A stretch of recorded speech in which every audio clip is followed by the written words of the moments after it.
सुप्रभात मुलांना. तुम्ही काल सांगितलेला गृहपाठ नक्कीच केला असेल अशी आशा करते.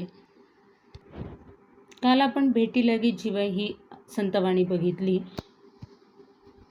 पूर्वीच्या काळी जे परकीय आक्रमणं होत होते त्यामध्ये आपली संस्कृती टिकून राहावी याच्यासाठी संतांनी बरंच कार्य केलेलं आहे.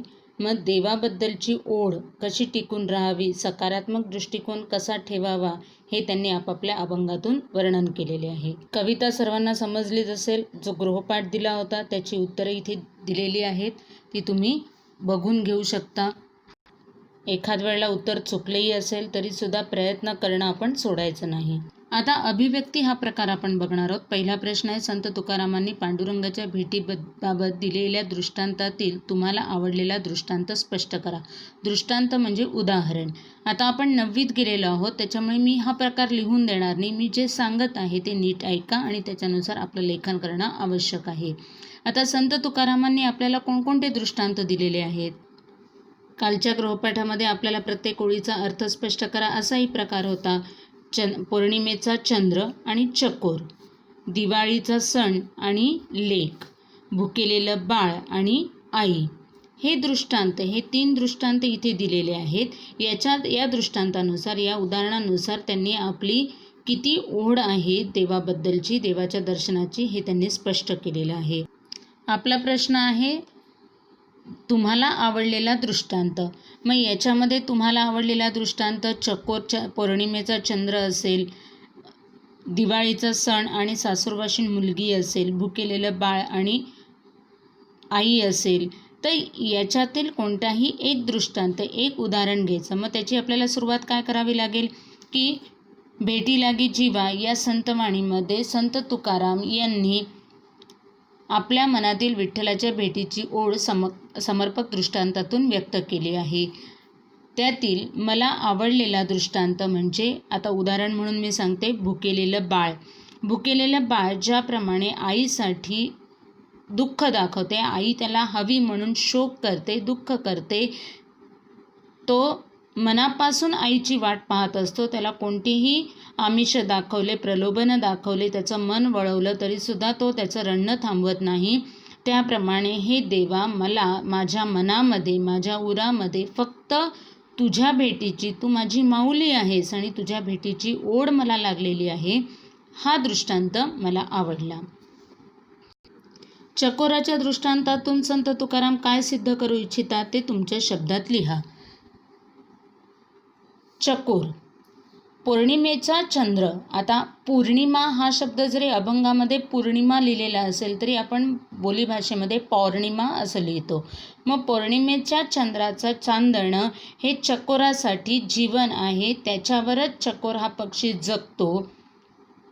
मग त्याच्यासाठी पौर्णिमेचा चंद्राचं चांदणं जसं आवश्यक आहे तसं तुझी भेट ही मला आवश्यक आहे. तेवढ्याच आतुरतेने, तेवढ्याच ओढीने मी देवा तुझी वाट पाहत आहे. हा मला या दृष्टांतातून समजलेला अर्थ आहे. तिसरा प्रश्न, तुम्ही तुमच्या जवळच्या मित्रमैत्रिणीच्या भेटीला आसुसलेले आहात. आसुसलेले म्हणजे आतुर झालेले आहात हे सांगण्यासाठी एखादा दृष्टांत वापरा व तो स्पष्ट करा. मग याच्यामध्ये तुम्ही कोणताही दृष्टांत, जसं आपण नदीला सागराची ओढ आहे, वारा ज्याप्रमाणे फुलांचा सुगंध घेऊन वाहतो, असे कोणतेही निसर्गातील कोणत्याही घटकांचे आपण उदाहरण घेऊ शकतो, दृष्टांत देऊ शकतो. आपला पुढचा प्रश्न आहे रसग्रहण. यामध्ये कवितेचे कवी, तिथे आपल्याला ऑप्शन दिलेले आहेत कवी, कवयित्री. मग कवयित्रीला फुली मारायची, एक रेष मारायची आणि कवी, कोणता कवी आहे तर संत तुकाराम. पुढचा प्रश्न आहे कवितेचा विषय. आपल्याला कवितेचा विषय कुठे सापडेल? या इथे. म्हणून आपल्याला हे पाठ असणं आवश्यक आहे की विठ्ठलाच्या भेटीची ओढ. कवितेचा विषय आहे विठ्ठलाच्या भेटीची ओढ. कवितेतून मिळणारा संदेश कोणता आहे तर आपल्याला प्रिय व्यक्तीची मनातून भेटीची ओढ असेल तर ती व्यक्ती आपल्याला दर्शन देतेच. आपल्याला प्रिय व्यक्ती, आई असेल, भाऊ असेल, बहीण असेल, मनातून खूप आठवण येते, आत्या, मावशी, तर त्या दिवशी नेमके ते भेटतात किंवा त्यांचा फोन येतो. मग हा संदेश आपल्याला त्याच्यातून मिळतो की देवाला संत तुकारामांना ज्याप्रमाणे देवाची ओढ आहे त्याप्रमाणे मला सुद्धा कोणाची ओढ आहे. कवितेतील ओळीचा अर्थ. आता या प्रकारामध्ये परीक्षेत काय येईल? आता हा जो प्रकार आहे, ही जे 9वी आपण अभ्यासतो आहे, हे 10वीच्या हिशोबाने अभ्यासणार आहोत, बोर्डाच्या परीक्षेप्रमाणे अभ्यासणार आहोत. मग इथे आपल्याला कोणत्याही 2 ओळी देऊन त्यांचा अर्थ लिहा असे येईल, किंवा तुमच्या मनाने तुम्हाला आवडलेल्या ओळींचा अर्थ लिहा असा प्रश्न येईल. याच्यासाठी आपल्याला कविता पूर्ण पाठ असणं आवश्यक आहे. कविता आवडण्याची वा न आवडण्याची कारणं आपल्याला शिकवलेलं आहे की आपण सकारात्मक दृष्टिकोनातून बघायचं आहे, नकारात्मक नाही. कोणतीही कविता न आवडण्याची कारणच नसतात, त्याच्यातील गुण आपल्याला शोधायचे, हे आपल्याला आतापर्यंत शिकवलेलं आहे. मग कविता आवडण्याची कारणं कोणती आहेत? तर संत तुकारामांनी चंद्र चकोर, लेक माहेर, बाळ आई या समर्पक दृष्टांतातून त्यांची देवाबद्दलची ओढ वर्णन केली आहे. हा भाव पटकन कळतो. भाव म्हणजे काय? त्यांचा मन, त्यांचं जे काही देवाबद्दलची ओढ आहे ती पटकन कळते. तसेच या अभंगाला एक आंतरिक लय प्राप्त झाल्यामुळे मला ही कविता आवडली. आंतरिक लय म्हणजे कोणतेही संगीत आपण त्याला देऊ शकतो, चालीमध्ये आपण म्हणू शकतो, ही आंतरिक लय प्रकार आहे. 6वा प्रश्न येईल शब्दार्थ. काही शब्द दिले जातील, त्यांचे शब्दार्थ म्हणजे समानार्थी शब्द आपल्याला लिहायचे. हे 5 प्रश्न रसग्रहणामध्ये, याच्या 6 प्रश्न आहे, त्याच्यापैकी कोणतेही 5 प्रश्न आपल्याला परीक्षेत विचारले जातात. ही कविता ही संतवाणी तुम्हाला समजली असेल ही आशा करते. याच्यातले शब्द कसे लिहिलेले आहेत हे शुद्ध शब्दलिहामध्ये आपल्याला लक्षात येईल. त्याच्यामुळे पूर्ण कविता पाठ असणं, शब्दाकडे लक्ष देणं आवश्यक आहे. मुलींनो कोणत्याही प्रकारे हायगय करू नका, कंटाळा करू नका अभ्यासाचा, कारण आत्ता अभ्यास केला तर 10वीला आपल्याला सोपं जाईल. आता आपण पुढची कविता घेऊ. संत कृपा झाली. संत बहिणाबाई वारकरी संप्रदायातील संत कवी, संत तुकाराम यांच्या शिष्या. ओव्या, श्लोक, आर्या, आरत्या इत्यादी रचना प्रसिद्ध. संत तुकाराम यांच्या काव्य रचनेचा आणि व्यक्तिमत्वाचा बहिणाबाई यांच्या काव्यरचनेवर प्रभाव जाणवतो. म्हणजे ज्याप्रमाणे संत तुकारामांनी काव्य केलेले आहेत, रचना केलेल्या आहेत, त्याप्रमाणे थोडाफार प्रभाव संत बहिणाबाईंच्या रचनेमध्ये आपल्याला सापडतो. भक्तिभावनेचा उत्कट आविष्कार हा त्यांच्या अभंग रचनेचा विशेष. त्यांनी जी अभंग रचना केलेली आहे त्याच्यामध्ये भक्तिभावनेचा उत्कट आविष्कार म्हणजे जी भक्ती आहे देवाबद्दलची, ईश्वराबद्दलची, गुरुबद्दलची, त्याच्यामध्ये ती आपल्याला दिसून येते. आविष्कार म्हणजे दिसून येणे, स्पष्ट होणे. संत बहिणाबाईंचा कार्यकाळ होता 1668 ते 1700. आता ही झाली संत बहिणाबाईंबद्दलची माहिती. पुढे आपण बघणार आहोत कवितेमध्ये आपल्याला काय समजणार आहे, संतवाणीमध्ये आपल्याला काय समजणार आहे. प्रस्तुत अभंगात संत बहिणाबाई यांनी महाराष्ट्रातील वारकरी संप्रदायरूपी इमारत उभारणीमध्ये संतांचा मोलाचा वाटा आहे कसा आहे याचं वर्णन केलं आहे. वारकरी संप्रदाय याला संत बहिणाबाईंनी इमारतीची उपमा दिलेली आहे. ही इमारत बांधण्यामध्ये कोणी कसं सहभाग घेतलेला आहे, मोलाचा वाटा म्हणजे महत्त्वाचं योगदान त्यांचं कोणाकोणाचं कसं आहे हे त्यांनी स्पष्ट केलेलं आहे. संत कृपा झाली, इमारत फळा आली. संतांची कृपा झालेली आहे आणि ही इमारत फळा आली आहे म्हणजे पूर्णत्वाला आली आहे, पूर्ण झालेली आहे. पूर्वीच्या काळी जी परकीय आक्रमणं होत होती त्याच्यामध्ये आपला जो भाव आहे, आता परकीय आक्रमणं होत होती म्हणजे काय, तर आपली कोणतीही संस्कृती ते चालू देत नव्हते, देवपूजा करू देत नव्हते. मग या अशा परिस्थितीमध्ये या संतांनी वारकरी संप्रदाय स्थापन केला आणि देवाची भक्ती कशी करावी, किती चांगलं आहे आणि सकारात्मक दृष्टिकोन आपण कसा ठेवला पाहिजे याचं सगळं वर्णन, याचं सगळं स्पष्टीकरण त्यांनी आपल्या अभंगांतून आरत्यांमधून केलेलं आहे. मग संतांची कृपा झालेली आहे आणि ही वारकरी संप्रदायरूपी इमारत पूर्ण झालेली आहे. मग या वारकरी संप्रदायरूपी इमारतीची सुरुवात कोणी केली? ज्ञानदेवे रचला पाया, उभारिले देवालया. ज्ञानदेवांनी पाया रचलेला आहे. आपण बघतो इमारत तयार करताना, बिल्डिंग बांधताना सुरुवातीला बेस असतो, पाया असतो. मग हा पाया, ही सुरुवात कोणी केली? ज्ञानदेवांनी केली. आणि हे देवालय, देव अधिक आलय, देवाचं आलय म्हणजेच मंदिर त्यांनी उभारलेलं आहे.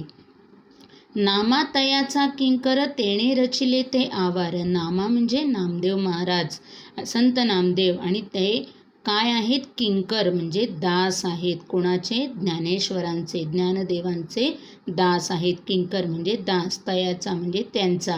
तेणे रचिले ते आवार. आवार म्हणजे आजूबाजूचा परिसर. कोणी रचला? नामदेवांनी. जनार्दन एकनाथ खांब दिधला भागवत. आता हे जनार्दन एकनाथ काय प्रकार आहे? तर दोन्ही वेगवेगळे आहेत, पण जनार्दन हे एकनाथांचे, संत एकनाथांचे गुरु आहेत. पण संत एकनाथ काय करायचे? प्रत्येक वेळेला जेव्हा अभंग लिहायचे तेव्हा जनार्दन आपल्या गुरूंचा उल्लेख करायचे आपल्या नामाच्या सुरुवातीला. मग जनार्दन एकनाथ खांब दिधला भागवत. भागवत या धर्माचा त्यांनी खांब दिला, म्हणजेच काय? बळकटी दिली, आधार दिला. जसं खांब असल्याशिवाय वरचं छत पूर्ण होत नाही, उभारू शकत नाही, त्याप्रमाणे एकनाथांनी संत जनार्दनांच्या मार्गदर्शनाखाली या भागवत रूपी या संप्रदायाला आधार दिला. तुका झालासे कळस भजन करा सावकाश. तुका म्हणजे संत तुकाराम हे कळस झाले. आता कळस केव्हा होतो? जेव्हा इमारत पूर्ण होते, मंदिर पूर्ण होतं, तेव्हा वरती कळस असतो. कळस म्हणजे काय? टोक, सगळ्यात वरचं टोक. मग हे टोक कोण झाले? तुकाराम. तुकाराम महाराजांनी, संत तुकारामांनी या भागवत धर्माचा, वारकरी संप्रदायाचा प्रसार जास्तीत जास्त केला. आणि आता आपल्याला कोणतीही भीती नाही, त्यामुळे सावकाश भजन करा, कोणतीही भीती बाळगायची गरज नाही. बहिणी म्हणे फडकिती ध्वजा, निरूपण केले बोजा. बहिणी म्हणजे संत बहिणाबाई. संत बहिणाबाई म्हणताय आता आपली ही ध्वजा फडकते, म्हणजेच काय? आपलं जे वारकरी संप्रदाय आहे त्याचा सगळीकडे बोलबाला झाला आहे, त्याचा सगळीकडे उदो होतोय, त्याचा सगळीकडे प्रसार झाला आहे. निरूपण केले बोजा. निरूपण म्हणजे स्पष्टीकरण. या वारकरी संप्रदाय रूपी इमारतीचं मी खूप भावाने, भक्तिभावाने निरूपण केलं आहे, म्हणजे काय? स्पष्टीकरण केलेलं आहे, असं संत बहिणाबाई म्हणतात. म्हणजे ज्ञानदेवांनी पाया रचला, सुरुवात केली, नामदेवांनी आवार तयार केला, आजूबाजूचा परिसर तयार केला, म्हणजेच काय? प्रसार प्रचार केला. एकनाथांनी, संत एकनाथांनी त्यांचे गुरु संत जनार्दन यांच्या मार्गदर्शनाखाली अजून बळकटी दिली. आणि संत तुकारामांनी कळस केला, म्हणजे या भागवत धर्माचा जास्तीत जास्त प्रसार केला. बहिणाबाई म्हणतात, संत बहिणाबाई म्हणतात की मी या सर्व इमारतीचं निरूपण केलेलं आहे, तुम्हाला स्पष्टीकरण केलेलं आहे. आपण आता संत कृपा झाली याचे शब्दार्थ बघूत. फळा आली पूर्ण झाली, रचिला तयार केला, तयाचा त्यांचा, किंकर सेवक दास, आवार परिसर अंगण, खांब दिधला आधार दिला, ध्वजा झेंडा निशाण ध्वज, निरूपण स्पष्टीकरण समजावणे अर्थ सांगणे, बोजा भक्तिभावाने, संधी विग्रह. संधी म्हणजे दोन शब्द एकत्र येणं. देवालय, देव अधिक आलय, आलय म्हणजे घर, मग त्याला काय म्हणतात? मंदिर. हे जे शब्दार्थ आहे ते जर आपण पुस्तकात लिहून घेतले, त्या प्रत्येक ओळीचे अर्थ लिहून घेतले, तर जेव्हा आपण कविता वाचतो तेव्हा हे शब्दार्थ समोर राहतात, आपल्याला कविता पटकन समजायला सोपी जाते. आपल्याला गृहपाठ, आपण प्रत्येकाकडे जर का वर्कबुक असेल, कृतीपुस्तिका असेल तर चांगलंच आहे, आणि ज्यांच्याकडे नसेल त्यांनी या पद्धतीने अभ्यास करा. कवितेत आलेल्या 5 संतांची नावं. आपल्याला चौकट कशी काढायची हे मागच्या वर्षी मी सांगितलेलं होतं. चौकट आधी आपण नाव लिहायचं आहे आणि मग त्याच्यानंतर चौकट करायची आहे. 5 संतांची नावं आपल्याला लिहायची आहेत. कृती पूर्ण करा. कळस चढवणारे कोण? पाया रचणारे कोण? खांब होणारे कोण? भिंती उभारणारे म्हणजेच आवार रचणारे कोण? ही संतांची नावं आपल्याला लिहायची आहेत. रसग्रहण करा. मुद्द्यांच्या आधारे कवितेचे कवी, कविता आवडण्याची, हे सगळे जे आपण मुद्दे पहिल्या कवितेमध्ये बघितलेत, हे सगळ्या मुद्द्यांच्या आधारे रसग्रहण करायचे. प्रत्येक कडव्याचा अर्थ लिहा. आता इथे आपल्याला प्रत्येक कडव्याचा अर्थ, कडवं लिहायचं आहे, त्याचा अर्थ लिहायचा आहे, आपण ज्याप्रमाणे पहिल्या संतवाणीचं लिहिलं होतं. आता तुम्ही म्हणाल रसग्रहणमध्ये सुद्धा हा प्रश्न आहे. मग रसग्रहणमध्ये तो प्रश्न फक्त लिहा, जागा सोडून द्या, कारण आपण इथे प्रत्येक कडव्याचा अर्थ लिहित आहोत. आणि कडव्याचा अर्थ लिहिताना लक्षात ठेवा, पहिला परिच्छेद हा परिचयाचा. परिचय म्हणजे काय लिहायचं आपल्याला? तर या ओळी संत कृपा झाली या संतवाणीतील आहेत. ही संतवाणी संत बहिणाबाईंनी लिहिलेली आहे. भक्ती भावनेचा उत्कट आविष्कार हा त्यांच्या अभंग रचनेचा विशेष आहे. त्यांनी वारकरी संप्रदायरूपी इमारत उभारणीमध्ये संतांचा मोलाचा वाटा कसा आहे हे वर्णन केलेले आहे. आणि मग कडवे लिहायचे, त्यांचा अर्थ लिहायचा. दुसऱ्या परिच्छेदामध्ये आपल्याला त्या ओळींचा अर्थ लिहायचा. या पद्धतीने आपल्याला प्रत्येक कडव्याचा अर्थ लिहायचा आहे.